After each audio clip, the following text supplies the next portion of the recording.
जय हिंद दोस्तों, आज के टॉप डिफेंस हेडलाइंस है। भारतीय नौसेना के आईएनएस इम्फाल ने ब्रह्मोस एक्सटेंडेड रेंज मिसाइल को फायर किया। भारतीय वायुसेना ने 12 सुखोई 30 MKI फाइटर जेट खरीदने के लिए HAL को टेंडर जारी किया। रशिया ने 2 सीटों वाले स्टेल्थ फाइटर जेट के लिए पेटेंट फाइल किया। भारतीय सेना ने T-72 के ओवरहॉल की आउटसोर्सिंग के लिए रिक्वेस्ट फॉर इंफॉर्मेशन जारी की। जनरल इलेक्ट्रिक अमेरिकी वायुसेना और भारतीय तेजस की मांगों को पूरा करने के लिए उत्पादन बढ़ाने के लिए तैयार है। बढ़ते पहले डिफेंस अपडेट की तरफ। भारत अपनी समुद्री ताकत को लगातार बढ़ा रहा है। ऐसे में भारत के नए स्वदेशी guided missile destroyer INS Imphal ने सटीकता पूर्वक ब्रह्मोस ER को फायर किया। दरअसल दोस्तों, भारतीय नौसेना में पहली बार शामिल होने से पहले किसी युद्धपोत ने ये मिसाइल ताकी है। आपको मैं बता दूं कि कमीशन किए जाने से पहले किसी युद्धपोत द्वारा लंबी दूरी वाली यानी कि एक्सटेंडेड रेंज ब्रह्मोस मिसाइल का ये पहला परीक्षण था। आपको बता दें कि इम्फाल भारतीय नौसेना की विशाखापट्टनम क्लास के स्टेल्थ गाइडेड मिसाइल डिस्ट्रॉयर का तीसरा जहाज है। बढ़ते नेक्स्ट अपडेट की तरफ। भारतीय वायुसेना को 12 नए सुखोई फाइटर जेट मिलने वाले हैं। इंडियन एयरफोर्स ने HAL को 12 नए सुखोई 30 MKI फाइटर जेट्स देने को कहा है। यानी इन फाइटर जेट्स में भारत की जरूरतों के हिसाब से बदलाव भी किया जाएगा और इसमें अधिकतर जो सिस्टम और सब सिस्टम्स होंगे वो भारत निर्मित होंगे।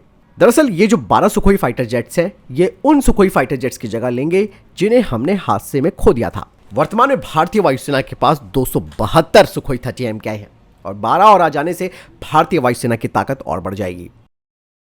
बढ़ते नेक्स्ट अपडेट की तरफ। दोस्तों, भारतीय वायुसेना की ताकत न केवल हवा में बल्कि स्पेस यानी कि अंतरिक्ष में भी बढ़ेगी, जिसके लिए बाकायदा इंडियन एयरफोर्स ने अपनी ताकत जुटानी शुरू भी कर दी है। भारतीय वायुसेना स्पेस के जो सिविल और मिलिट्री दोनों पहलू हैं, उनका इस्तेमाल करने के लिए विचार कर रही है। अभी इसका फिलहाल थ्योरेटिकल फ्रेमवर्क तैयार कर लिया गया है और इस नए रोल में भूमिका निभाने के लिए इंडियन एयरफोर्स ने अपना नाम भी तय कर लिया है, जिसका नाम है Indian air and space force. इसके लिए डिफेंस मिनिस्ट्री के पास भी प्रस्ताव भेज दिया गया है और रक्षा मंत्रालय की तरफ से मंजूरी मिलने के बाद फोर्स का नया नाम पब्लिक भी किया जाएगा। स्पेस की जरूरतों को ध्यान में रखते हुए भारतीय वायुसेना अपने जवानों की ट्रेनिंग का खाका भी तैयार कर चुकी है, जिसमें कि हैदराबाद में space war training command centre तैयार किया जा रहा है। इस सेंटर में स्पेस लॉ की ट्रेनिंग के अलावा एक अलग से कॉलेज भी तैयार किया जाएगा, जिसमें कि इंटरनेशनल स्पेस लॉ को अच्छी तरीके से समझाने वाली प्रोफेशनल फोर्स भी तैयार होगी। हालांकि अंतर्राष्ट्रीय नियमों के अंतर्गत स्पेस के लिए मिलिट्री उपयोग नहीं किया जा सकता, लेकिन स्पेस लॉ कॉलेज बन जाने से भारतीय वायुसेना को यह सिखाया जाएगा कि किस तरीके से इन नियमों का पालन करते हुए इनका इस्तेमाल किया जा सकता है। यही नहीं दोस्तों, भारतीय वायुसेना ने स्पेस सैटेलाइट में एक बड़ी फ्लीट तैयार करने का भी प्लान तैयार कर लिया है और ये जो प्रोजेक्ट है भारतीय वायुसेना का, उसके तहत 31 सैटेलाइट्स को इंडियन एयरफोर्स के लिए स्पेस में छोड़ा जाएगा, जिनका इस्तेमाल navigation, real time surveillance, weather prediction जैसे ऑपरेशंस में किया जाएगा। और भारतीय वायुसेना इन सैटेलाइट्स की लॉन्चिंग के लिए होने वाला जो खर्चा है उसका करीबन 60% यानी कि 60% खुद से उठाएगी और DRDO और इसरो ऐसी लॉन्चिंग की महत्वपूर्ण जिम्मेदारी को संभालेंगे। यानी कि भारतीय वायुसेना की एक जॉइंट स्पेस कमांड होगी, जिसमें कि सेना के तीनों हिस्सों की हिस्सेदारी भी होगी और इस कमांड में DRDO, इसरो और कुछ एरोस्पेस से जुड़ी निजी कंपनियां हैं, उन्हें भी शामिल किया जाएगा। दरअसल दोस्तों, स्पेस की अब हथियारबंदी भी शुरू हो चुकी है। भविष्य की लड़ाइयां जमीन, समुद्र, आसमान के साथ साथ स्पेस में भी लड़ी जाएंगी, इसीलिए भारत अपनी तैयारियों को पुख्ता कर रहा है। बढ़ते नेक्स्ट अपडेट की तरफ। दोस्तों, रशिया के यूनाइटेड एयरक्राफ्ट कॉर्पोरेशन यानी कि UAC ने नए 2 सीटर वाले जो स्टेल्थ फाइटर जेट है उनके लिए पेटेंट को फाइल किया है, जो कहीं ना कहीं Indo Russian FGFA 5th generation fighter jet programme की याद दिलाता है, जिससे कि भारत ने 2019 में हाथ पीछे खींच लिए थे, लेकिन रशिया ने लगातार FGFA प्रोग्राम को आगे बढ़ाया। ये जो नया पेटेंट फाइल किया गया है, इससे ये संकेत जरूर मिल रहा है कि रशियन कंपनीज अब इन एयरक्राफ्ट की मैन्युफैक्चरिंग के लिए तैयार है। भारत के FGFA प्रोग्राम से बाहर हो जाने के बाद रशिया को एक बड़ा धक्का जरूर लगा था, लेकिन ये जो नया पेटेंट फाइल किया है उसका ये भी मतलब है कि रशिया भारत को इस एयरक्राफ्ट को बेचना चाहता है और उसे लगता है कि भारत उनके इस प्रोग्राम में वापस जुड़ेगा। जहां तक पेटेंट डॉक्यूमेंट्स की बात है, वो बताते हैं कि ये फाइटर जेट Su-57 की तरह होगा, लेकिन इसका फ्यूजलाज काफी बड़ा होगा, जिसमें कि 2 क्रू मेंबर्स आ सकते हैं। ऐसे में दोस्तों, क्या आपको लगता है कि भारत फिर से FGFA प्रोग्राम में रशिया के साथ शामिल हो सकता है? कमेंट सेक्शन में जरूर बताइएगा। चलिए बढ़ते हैं नेक्स्ट अपडेट की तरफ। दोस्तों, भारत सरकार ने F404 इंजनों की डिलीवरी में होती देरी के चलते US ऑफिशियल्स के साथ बातचीत की है। जनरल इलेक्ट्रिक ने कहा है कि वो एक हिस्टोरिक प्रोडक्शन यानी कि ऐतिहासिक उत्पादन की वृद्धि के लिए तैयार है। क्योंकि वो पहले अमेरिकी वायुसेना के द्वारा 351 Boeing T-7A red hawk trainer की जेट खरीद को पूरा करेंगे और उसके बाद भारत के तेजस Mk-1A प्रोग्राम के लिए 99 यानी कि 99 F404 GE जो इंजन है उनके अनुबंध को पूरा करेंगे।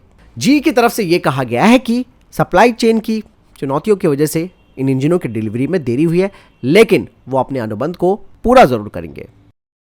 चलिए बढ़ते हैं नेक्स्ट अपडेट की तरफ। दोस्तों, मझगांव डॉक शिप बिल्डर ने कहा है कि वो भारतीय नौसेना को INS शिशुमार पनडुब्बी को रेट्रोफिटिंग के बाद इस साल के अंत में डिलीवर कर देगी। इसके अलावा उन्होंने कहा कि INS संकुश पनडुब्बी 2026 में भारतीय नौसेना को मिलेगी, इसके मिड लाइफ रिफिट और सर्टिफिकेशन के बाद। बढ़ते नेक्स्ट अपडेट की तरफ। दोस्तों, कल मैंने आपको डिफेंस अपडेट में बताया था कि DRDO ने naval antiship missile short range का सफलतापूर्वक परीक्षण किया था अपने सी किंग हेलीकॉप्टर से, लेकिन अब DRDO इस मिसाइल के नए वर्जन को तैयार कर रहा है जो कि NASAM MR होगी, यानी कि naval antiship missile medium range. इसकी रेंज NASAM SR से ज्यादा होगी। यही नहीं, इसे फिक्स्ड विंग फाइटर जेट और समुद्री गश्ती विमान से भी लॉन्च किया जा सकता है। दरअसल DRDO अब NASAM MR के 5 प्रोटोटाइपों को तैयार कर रही है जो कि एक हार्पून क्लास की एंटीशिप मिसाइल होगी, जिसका मतलब यह है कि इसका डिजाइन और जो प्रदर्शन है वो हार्पून मिसाइल की तरह होगा, जिसका इस्तेमाल अमेरिका की नौसेना के द्वारा किया जाता है। ये जो नई मिसाइल होगी उसकी रेंज 350 किलोमीटर तक होगी। इस मिसाइल को कैनेस्टराइज किया जा सकता है, यानी कि इसे कंटेनर में संग्रहित किया जा सकता है, जिसे कि आसानी से जहाज या विमान पर लोड किया जा सकता है। बढ़ते नेक्स्ट अपडेट की तरफ। इंडियन आर्मी ने T-72 टैंक के ओवरहॉल 2 की आउटसोर्सिंग के लिए रिक्वेस्ट फॉर इंफॉर्मेशन जारी की है, जो कि T-72 के प्रमुख असेंबली और सब असेंबलीज और पुर्जों के लिए है। और ये RFI दोस्तों जो पब्लिक सेक्टर और प्राइवेट सेक्टर के वेंडर्स हैं उनके लिए जारी की गई है। इस RFI का जो उद्देश्य है वो पूरी तरीके से आउटसोर्सिंग मॉडल पर T-72 के ओवरहॉल सेकंड को शुरू करने के लिए है। इस RFI के अनुसार T-72 ओवरहॉल 2 में टैंक की स्ट्रिपिंग, असेंबलियों को हटाना, मरम्मत योग्य असेंबलियों को अलग करना, कंपोनेंट्स का निरीक्षण करना, घिसे पिटे हिस्सों को बदलकर असेंबलियों की मरम्मत करना और ऐसी असेंबलियों को नई असेंबलियों से बदलना जो कि मरम्मत योग्य नहीं है। इसके अलावा असेंबलियों का परीक्षण, टैंक में इंटीग्रेशन, टैंक की प्रणाली का परीक्षण आदि इसमें शामिल है। दरअसल भारत T-72 के ओवरहॉल सेकंड की आउटसोर्सिंग भारतीय सेना के टैंक बेड़ी की ऑपरेशनल तैयारियों को सुनिश्चित करेगा। बढ़ते नेक्स्ट अपडेट की तरफ, जो कि एक दुखद खबर है। आज राजौरी के बाजीमार इलाके में सुरक्षा बल और आतंकियों के बीच में मुठभेड़ हुई। दोस्तों, दरअसल जहां पर यह मुठभेड़ हुई वो जंगली इलाका था और यहां पर 2 से 3 आतंकवादी छिपे थे। हालांकि इस दौरान सेना के जवानों, CRPF और पुलिस ने मोर्चा संभाला। दोनों तरफ से लगातार गोलीबारी हुई और इस मुठभेड़ में सेना के एक कैप्टन और एक जवान का बलिदान हो गया और 2 जवान घायल हुए। वहीं सुरक्षा बलों ने एक आतंकी को मार गिराया। बढ़ते नेक्स्ट अपडेट की तरफ। दोस्तों, बंगाल की खाड़ी में रशिया और भारत ने अपना शक्ति प्रदर्शन किया। दरअसल दोनों ही देशों की नौसेना ने एक सैन्य अभ्यास किया और यह अभ्यास ऐसे समय पर हुआ है जब चीन और पाकिस्तान की नौसेना अभ्यास कर रही है। बता दें कि इस अभ्यास के दौरान दोनों ही देशों के युद्धपोतों और पनडुब्बियों ने अपनी क्षमता को यहाँ पर प्रदर्शित किया।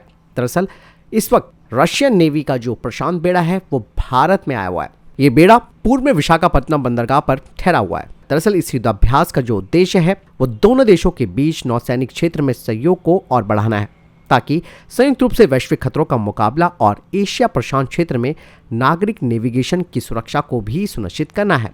फिलहाल ये तक के टॉप डिफेंस और स्पेस अपडेट्स। वीडियो के संबंध में कोई प्रश्न, जवाब या आपको कोई सवाल है कमेंट सेक्शन में लिखकर जरूर पूछ सकते हैं। साथ ही वीडियो को लाइक भी कीजिएगा और शेयर भी कीजिएगा और चैनल सब्सक्राइब करना ना भूलिएगा। जय हिंद, वंदे मातरम।